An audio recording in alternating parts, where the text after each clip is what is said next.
All right, so I want you to take a moment, and I want you to think of 3 things that you know to be true.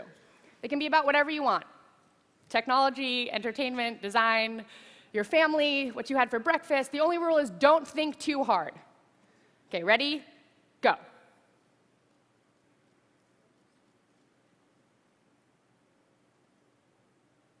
Okay, so here are 3 things I know to be true. I know that Jean-Luc Godard was right when he said that a good story has a beginning, a middle, and an end, although not necessarily in that order. I know that I am incredibly nervous and excited to be up here, which is greatly inhibiting my ability to keep it cool. And I know that I have been waiting all week to tell this joke.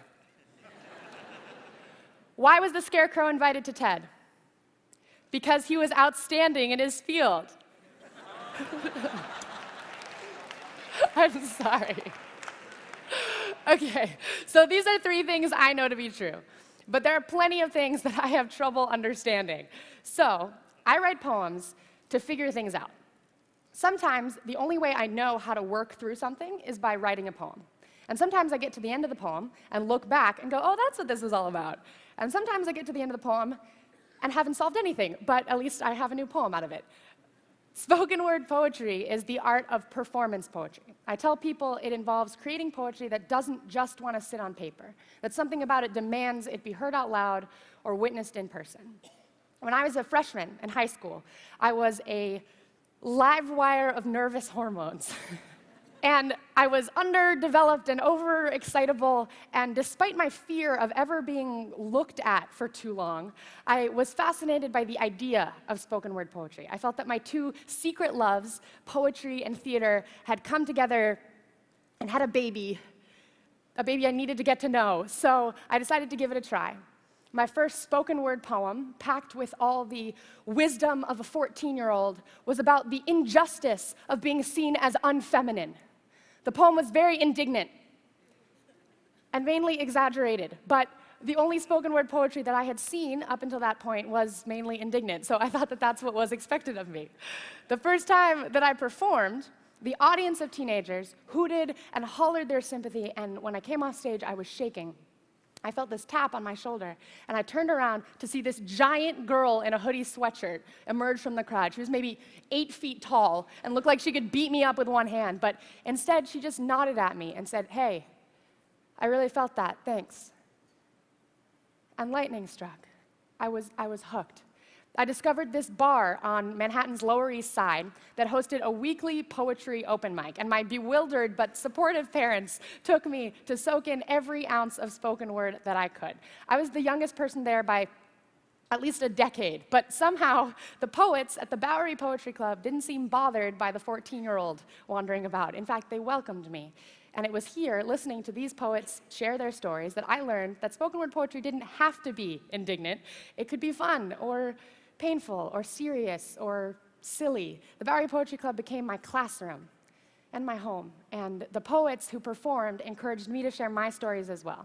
Never mind the fact that I was 14, they told me, write about being 14.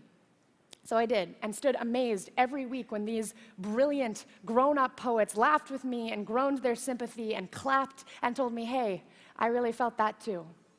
Now, I can divide my spoken word journey into 3 steps. Step 1 was the moment I said, I can do this. And that was thanks to a girl in a hoodie. Step 2 was the moment I said, I will continue. I love spoken word. I will keep coming back week after week. And step 3 began when I realized that I didn't have to write poems that were indignant if that's not what I was. There were things that were specific to me. And the more that I focused on those things, the weirder my poetry got, but the more that it felt like mine. It's not just the adage, write what you know. It's about gathering up all of the knowledge and experience you've collected up to now to help you dive into the things you don't know. I use poetry to help me work through what I don't understand, but I show up to each new poem with a backpack full of everywhere else that I've been. When I got to university, I met a fellow poet who shared my belief in the magic of spoken word poetry. And actually, Phil Kay and I, coincidentally, also share the same last name. When I was in high school, I had created Project Voice as a way to encourage my friends to do spoken word with me. But Phil and I decided to reinvent Project Voice, this time changing the mission to using spoken word poetry as a way to entertain, educate, and inspire.